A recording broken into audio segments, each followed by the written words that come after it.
Teaching Citizenship, Leadership, and Personal Responsibility in Education by Seneca Maberry.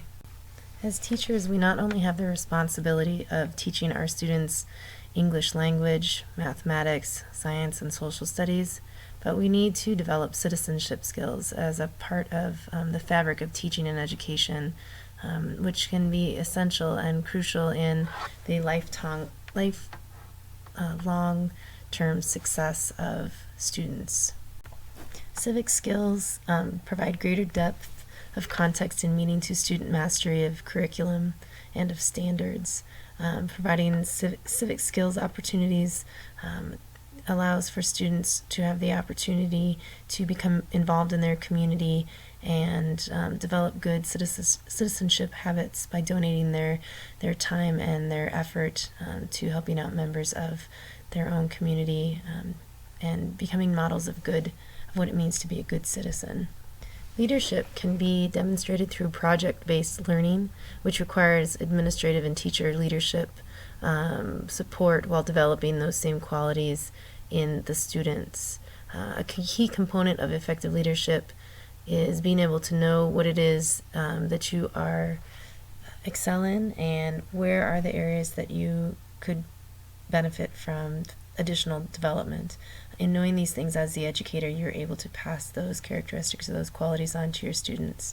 As a teacher, teaching leadership, the teacher needs to understand when it's time for them to listen and learn as well from their own students. As a teacher who's trying to develop leadership skills in her own students, her own students, the educator themselves has to have the wherewithal to know what decisions they should be making and what to take personal responsibility for, regardless of what the consequences for those decisions are. Leadership means enabling your students to lead their own path, to be innovative problem solvers, and to not feel threatened by their own success. This means the teacher working collaboratively with his or her peers as well. Leadership means being able to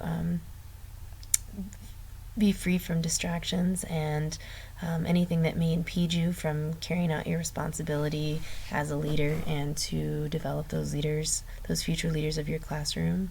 Leadership means taking your own personal mistakes and turning them into teachable moments rather than blamable moments.